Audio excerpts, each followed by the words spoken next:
বাংলাদেশের স্বাস্থ্য খাতে দীর্ঘদিনের অব্যবস্থাপনা ও অরাজকতার কারণে সাধারণ মানুষ মৌলিক অধিকার স্বাস্থ্যসেবা থেকে বঞ্চিত হচ্ছে।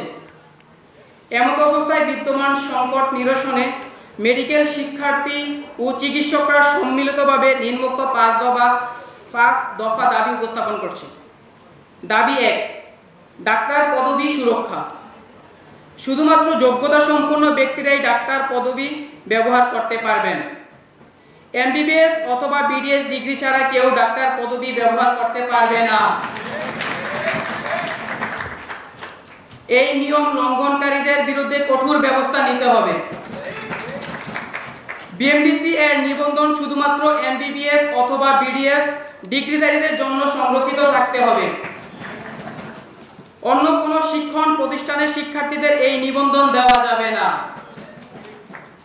বিএমডিসি এর বিরুদ্ধে করা রিট অতি সত্বর প্রত্যাহার করতে হবে। ম্যাথ শিক্ষার্থীদের বিএমডিসি রেজিস্ট্রেশন দেওয়া বন্ধ করতে হবে। দাবি 2, ঔষধের মান নিয়ন্ত্রণ। ঔষধের মান নিয়ন্ত্রণ করা এবং প্রেসক্রিপশন ছাড়া ঔষধ বিক্রি বন্ধ করতে হবে।